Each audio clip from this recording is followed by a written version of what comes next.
ओम शांति।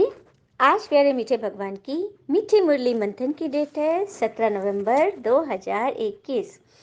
तो मीठे मीठे बाबा अपने बच्चों से कह रहे हैं, तुम्हें साइलेंस में रहकर एक पिता को याद करना है।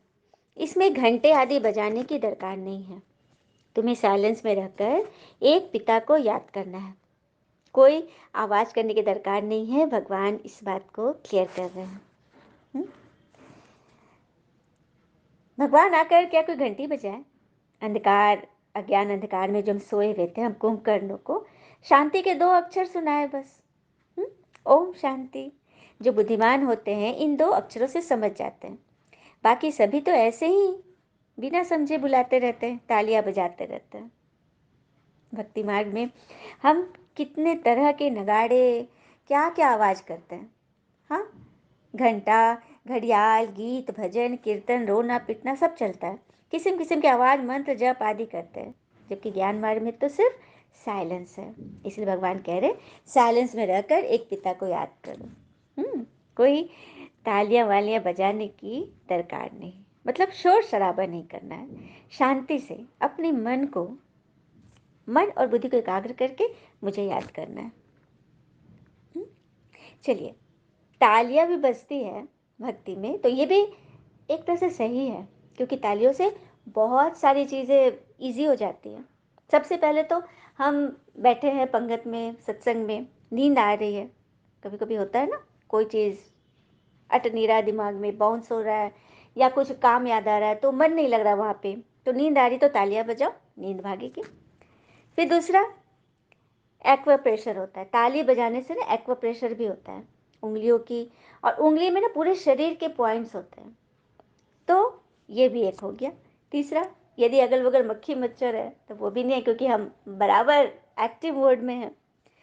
चौथा है कि अहंकार टूटेगा। कई लोगों ने देखा है कि जो बड़े बड़े वीआईपीस होते हैं ना, एकदम हाथ बांध कर एकदम बैठते हैं, थोड़ा भी ताली वाली कुछ भी नहीं। क्योंकि उनको लगता है ना, मैं इतना बड़ा हूँ, मैं कैसे कर सकता हूँ, मैं तो गंभीर रहूँगा। तो ताली बजाए तो एक तो अपना अहंकार भी टूटा कि मैं इतना बड़ा हूँ, और एक दो को देखकर, आपको देखकर दूसरे प्रेरित होंगे, वो भी उमंग उत्साह से रहेंगे। कोई अच्छी चीज़ें हैं तो उसको इनकरेज तो करना है। तो तालियां भी बजानी है, लेकिन समय पर। चलिए, ताली बजाने पर एक कथा सुनते हैं। एक बार की बात है, महात्मा बुद्ध कहीं गुजर रहे थे। अचानक एक स्त्री ने उन्हें देखा और बोला कि आपको देखकर तो बड़ा आश्चर्य लगता है कि आप इतनी कम उम्र के हैं और आपने अभी से गेरुआ वस्त्र धारण कर लिया, जीवन मतलब गृहस्थी से संन्यास ले लिया, बड़ा आश्चर्य लगता है। सो आपसे बहुत कुछ मैं सुनना सीखना चाहती हूँ, तो आप क्या मेरे घर आकर अन्न ग्रहण करेंगे? बड़े बड़ी विनम्रता से उस महिला ने कहा। तो महात्मा जी ने कहा कि हाँ, मैं कल जरूर आऊँगा। दूसरे दिन हुआ, वे उचाने के तैयार होने लगे, तो लोगों ने पूछा, गांव के लोगों ने, कहा महात्मा बुद्ध जी कहाँ जा रहे हैं? तुम्हें फलना औरत में बुलाया है, मैं उसके यहाँ भोजन करने जा रहा हूँ।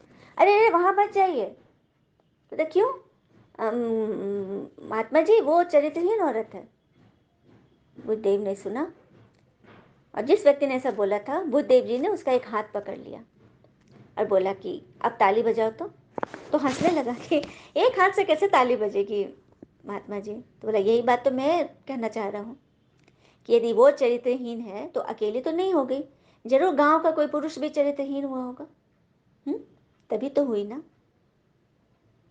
तो सबकी बोलती बंद हो गई, सब चुप हो गए। तो देखा, कभी भी किसी पर सुनी अनसुनी बातों पर ध्यान नहीं देना है। कोई यदि किसी कारण से ऐसा है तो क्यों है? समाज की वजह से ही तो। तो हर एक बात में अपनी संभाल करनी है, अपने मन की। हाँ, इतने छोटे बनिए कि हर कोई आपके साथ बैठे, और इतने बड़े बनिए कि जब आप खड़े हो तो कोई बैठा न रहे। इज्जत ऐसे कमानी चाहिए। प्रश्न है आज का,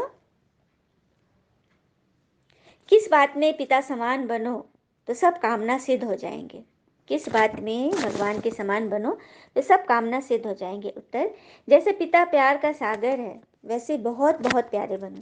क्रोध से काम बिगड़ता है, बनता नहीं। इसलिए आँख दिखाना, ज़ोर से बोलना, गर्म होना इसकी दरकार नहीं है। शांत रहना बहुत बहुत अच्छा है। प्यार से बहुत काम सिद्ध हो सकते हैं। देखा? भगवान कह रहे कि जैसे मैं प्यार का सागर हूँ, हाँ? वैसे तुम भी बहुत-बहुत प्यारे बनो। तुम्हें भी तो मास्टर प्रेम सागर बनना है। क्रोध से काम बिगड़ता है, बनता नहीं। इसीलिए कौन-कौन से पॉइंट बाबा ने बताया? आँख दिखाना, ज़ोर से बोलना, गर्म हो जाना बात-बात पे, इन सब बातों की दरकार नहीं। शांत रहो, शीतल रहो, साइलेंस में शक्ति है। प्यार से हम लोगों के दिलों को जीत लेते हैं। प्रेम में बहुत शक्ति है। ये तो भगवान कह रहे और कहते हैं ना, खुश रहना है तो चुप रहना सीखो। क्योंकि खुशियों को शोर पसंद नहीं है। अब सबको समझ में आ गया ना कि खुशियाँ चाहिए तो चुप रहना सीखो, मौन रहना सीखो, लेकिन मन का मौन। अच्छा, फिर बाबा ने कहा, मैं यहाँ तुम सबों को साथ ले जाऊंगा। मधुमक्खी का झुंड कितना बड़ा होता है। रानी ने घर छोड़ा तो सब भागेंगी उनके पिछाड़ी। बाकी मक्खियाँ तो हर सीजन में रानी के पीछे भागती है, पर तुम्हें तो बस एक ही बार मेरे पीछे भागना है, क्योंकि भगवान कल्प में एक ही बार आते हैं, चारों युग बीत जाने पर 5,000 वर्ष में। फिर बाबा ने बोला कि तुम यहाँ बिगड़ कौड़ी खर्च विश्व के मालिक बनते हो। मम्मा को उदाहरण देखो, बिना कौड़ी खर्च किए विश्व की महारानी बन गई ना, क्योंकि हड्डी हड्डी सर्विस की, जिसमें कोई खर्चा नहीं। अगर कोई थोड़ा खर्चा भी करते तो सब अपने लिए तो जमा करते हैं ना। बहुत बड़ी बात है। यदि हम कुछ सर्विस में कुछ पैसा लगाना भी पड़ता है तो किसके लिए जमा करें? अपने लिए। देखो बाबा क्या उदाहरण दे रहे हैं।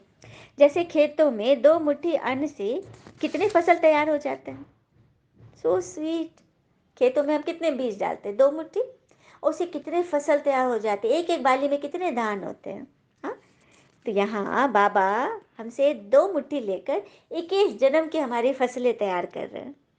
हाँ, और कहते हैं ना, सही चीज करते रहिए और फिर सब्र कीजिए, क्योंकि बुरे वक्त का भी एक दिन बुरा वक्त जरूर आता है। इस इंतजार में रहिए।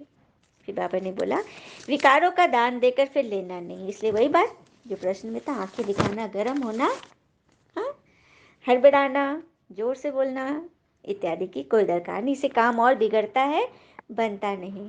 और ये भी कहते हैं ना, मौका देने वाले को धोखा और धोखा देने वालों को मौका कभी मत दो। अच्छा, बाबा को नमस्ते। धारणा के लिए मुख्य सार।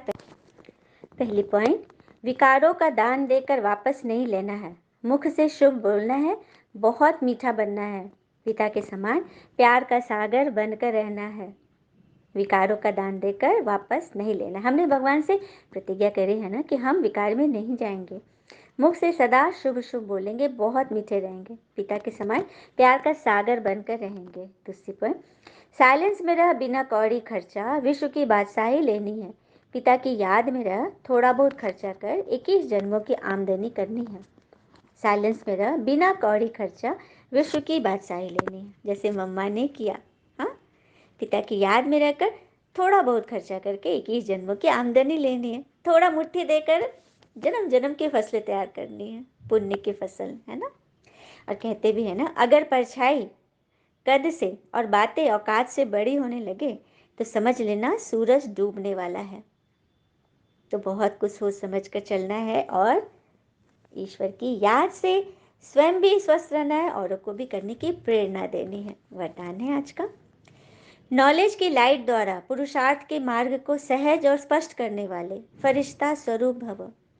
नॉलेज की लाइट द्वारा पुरुषार्थ के मार्ग को सहज और स्पष्ट करने वाले फरिश्ता स्वरूप भव। डिटेल है, फरिश्तेपन की लाइफ में लाइट और माइट दोनों ही स्पष्ट दिखाई देती है। फरिश्तेपन की लाइफ में लाइट और माइट दोनों ही स्पष्ट दिखाई देती है, लेकिन लाइट और माइट रूप बनने के लिए मनन करने और सहन करने की शक्ति चाहिए। लाइट और माइट, लाइट अर्थात हल्कापन, माइट अर्थात शक्ति, इन दोनों का स्वरूप बनने के लिए मनन करने और सहन करने की शक्ति चाहिए।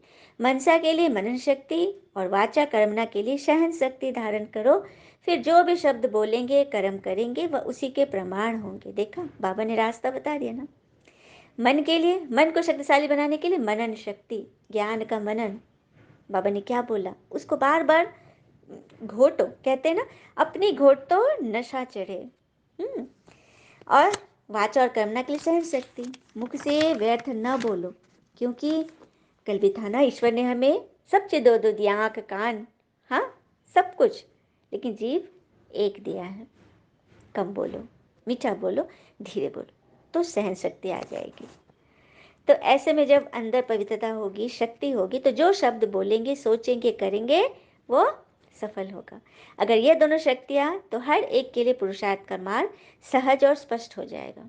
तो ये दोनों शक्तियाँ बहुत ज़रूरी है, बहुत ज़रूरी। अगर आपको लगता है कि क्या आप स्वस्थ हैं, क्या आप खुश हैं, आनंदित हैं, तो बस और क्या चाहिए। पुरुषार्थ का मार्ग सहज हो जाएगा। स्लोगन, व्यर्थ बोलना अर्थात अनेकों को डिस्टर्ब करना।